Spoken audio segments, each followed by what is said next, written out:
అలాగే శకరాదివాసం, ఫలాదివాసం, పుష్పాదివాసం మొదలైన అనుష్ఠానాలు జరగనున్నాయి. పంచదారలో, పళ్లలో, పుష్పాలలో బాలరాముని విగ్రహాన్ని కొంతసేపు ఉంచుతారు. ఇక 6వ రోజు అంటే ఆదివారం రాములల్లా విగ్రహానికి 125 కలశాల నీటితో స్నానం చేయించి పవలింపజేస్తారు. ఆ మరుసటి రోజు అంటే జనవరి 22న శ్రీరాముని ప్రాణప్రతిష్ఠ వేడుక జరగనుంది. మరింత సమాచారం అయోధ్య నుంచి మా ప్రతినిధి వెంకటేష్ అందిస్తారు. అనువనువు భక్తి పారవశ్యంతో పులకించిపోతుంది.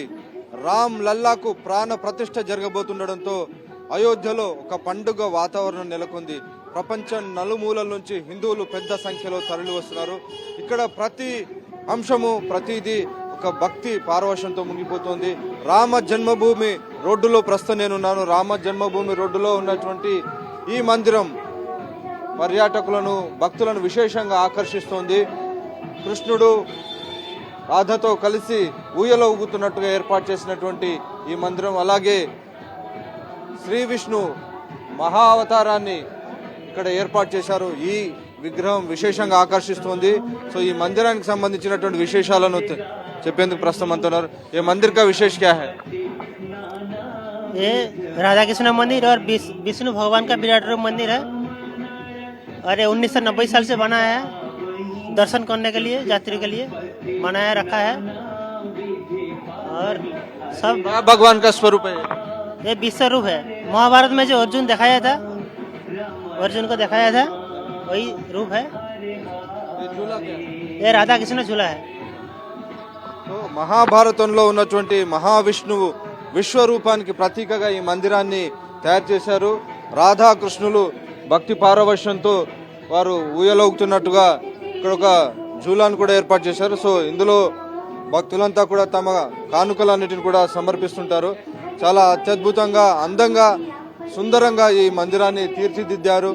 రామ జన్మభూమికి వెళ్ళేటువంటి దారిలో దీన్ని ఏర్పాటు చేశారు. సో రామ జన్మభూమికి వెళ్ళేటువంటి మందిరం వచ్చేటువంటి భక్తులు శ్రీకృష్ణ రాధాకృష్ణులకు ఇలా ఊయల ఊపి తమ యొక్క భక్తి పారవశ్యాన్ని తెలియజేస్తున్నటువంటి విషయాలు. మరొక మందిరాన్ని మనం విజిట్ చేద్దాం.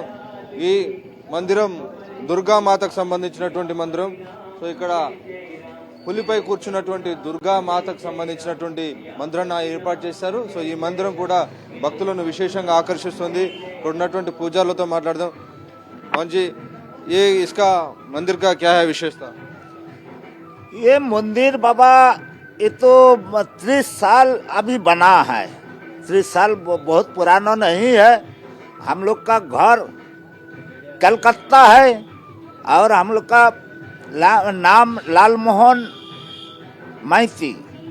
जब इधर इतना डेवलपमेंट नहीं हुआ, पुराने में 30 साल पहले देखा, अभी कैसा लग रहा है आपको? अरे अभी तो बहुत अच्छा लग रहा, बहुत अच्छा लग रहा। ये मोदी का कृपा है। मोदी नहीं होता ये अयोध्या जी का इतना विकास नहीं होता, राम मंदिर किसी दिन नहीं बनता।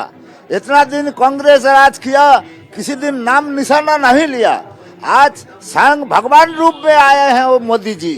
मोदी जी को हम तो किसी दिन सामने नहीं मिला। ये राम जन्मभूमि का मार्ग में है। राम जन्मभूमि का मार्ग में जब 1992 में आप देखा इधर बहुत बड़ा करसे हुआ, उस समय में याद है आपका क्या हुआ?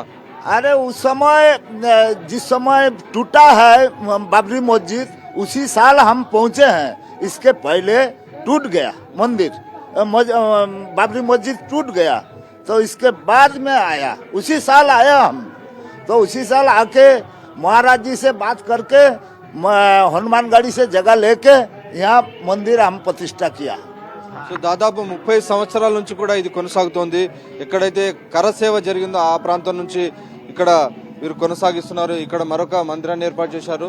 సో హరిశ్చంద్రుడికి సంబంధించినటువంటి రాజా హరిశ్చంద్రుడు సత్యం కోసం తాను పడినటువంటి కష్టాలు, వీటికి సంబంధించినటువంటి ప్రతీకగా హరిశ్చంద్ర మహారాజ్ సంబంధించినటువంటి ఒక మందిరాన్ని కూడా ఇక్కడ ఏర్పాటు చేశారు. సో ఈ మందిరం అంతా కూడా ఇక్కడికి వచ్చేటువంటి భక్తులను చాలా విశేషంగా ఆకర్షిస్తున్నటువంటి दृष्टि मन कनपड़ती। आप कहाँ से आए जी? हम छत्तीसगढ़ से आए हैं। अच्छा, और ये मंदिर देख के आपका? राम जी का ननिहाल है छत्तीसगढ़। माता कौशल्या हमारे छत्तीसगढ़ की बेटी थी और जिस बेटी ने इस पूरे भारतवर्ष को राम जैसे पुत्र को दिया, ऐसे हमारा गौरवशाली हमारा इतिहास रहा है छत्तीसगढ़ का।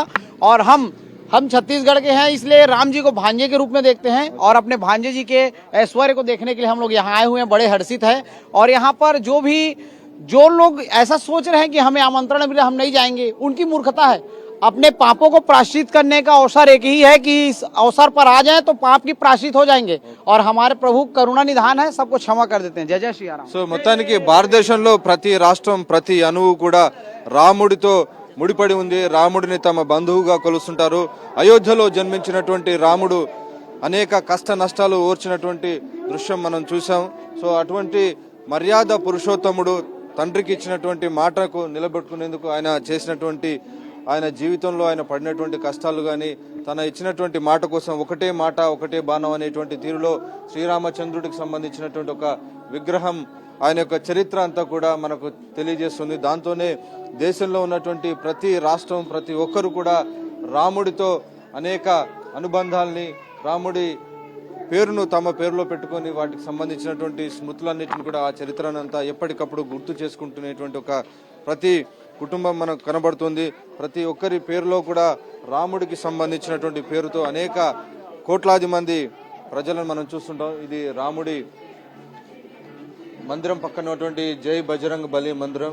సో హనుమంతుడి మందిరం. హనుమంతుడు రామ భక్తిని చాటుకుంటూ జై శ్రీరామ్ అనేటువంటి ఒక నినాదాన్ని తన గుండెల్లోనూ చూపిస్తున్నటువంటి ఒక దృశ్యం ఇక్కడ ఏర్పాటు చేశారు. ఒక విగ్రహాన్ని ఏర్పాటు చేశారు. సో మొత్తానికి రామ జన్మభూమికి వెళ్ళేటువంటి ఈ దారిలో ఈ విగ్రహం చాలా పూర్తిగా చూపర్లందరూ కూడా విశేషంగా ఆకర్షిస్తుంది.